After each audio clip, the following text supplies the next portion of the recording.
Halo pecinta catur, selamat datang di channel Lingkaran Pion. Di video ini kita akan membahas dua trik dalam permainan catur, yang dimana trik ini sebenarnya salah satu cara yang digunakan untuk mengetahui atau mengukur kemampuan lawan dalam bermain catur. Oke guys, tanpa basa-basi langsung saja mari kita mulai.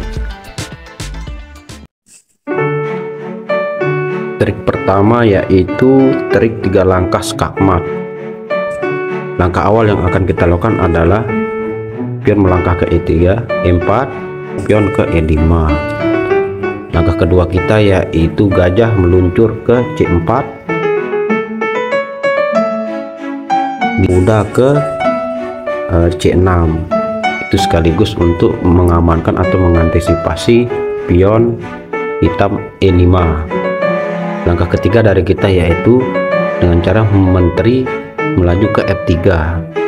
Nah, di sini kalau formasinya seperti ini, kita bisa baca sendiri bahwa menteri dan gajah ini akan mengintimidasi pion yang ada di depan raja, yaitu pion F7.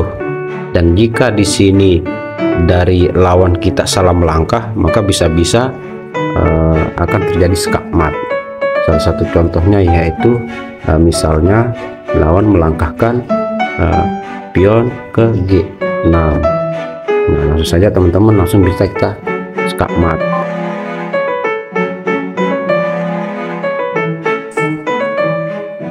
Kita kembali lagi ke awal teman-teman. Jadi trik ini seperti yang saya katakan bahwa trik ini sangat simpel ya.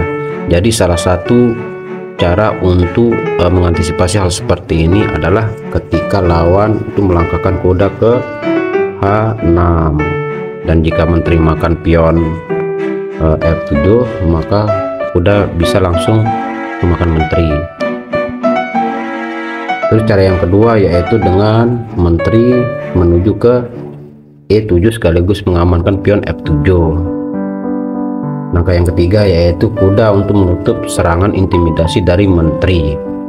Dan yang terakhir yaitu pion itu melangkah ke F6 untuk memblokir serangan dari menteri. Ketika pion melangkah ke F6 ini, maka ini membuka peluang untuk putih bahwa pertahanan raja itu sedikit terbuka.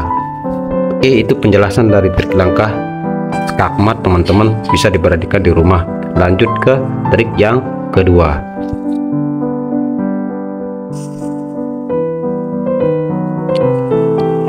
Trik yang kedua ini kita menggunakan gajah C1 sebagai umpan untuk membuka pertahanan lawan dari sisi kanan.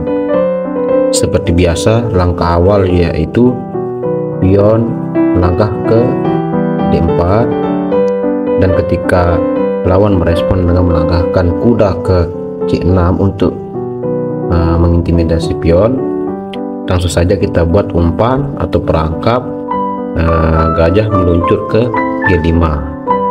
Ini seakan-akan kita akan mengintimidasi menteri lawan. Jika lawan akan merespon dengan melangkahkan pionnya ke F6 untuk mengusir gajah, kita mundur satu langkah ke H4. Dan jika direspon lagi oleh pion lawan ke G5, nah di sini sudah terlihat jelas bahwa pertahanan lawan dari sisi kanan terbuka. Kita melangkahkan pion ke E2.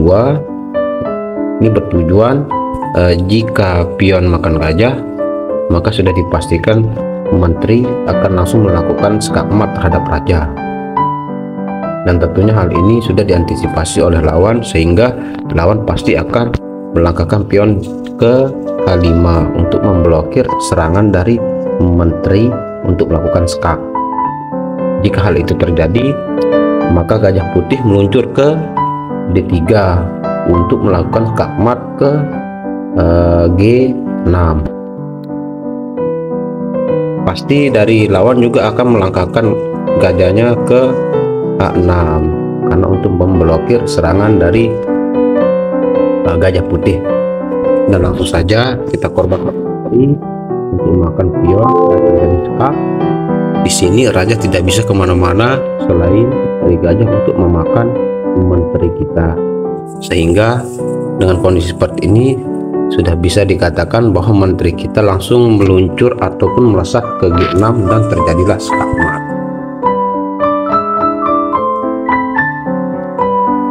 Inilah 2 trik yang kita bahas pada video kali ini. Jika salah satu dari 2 trik ini berhasil, bisa diasumsikan bahwa lawan yang kita hadapi masih memiliki kemampuan di bawah kita dalam bermain catur. Oke guys, sampai jumpa di video selanjutnya.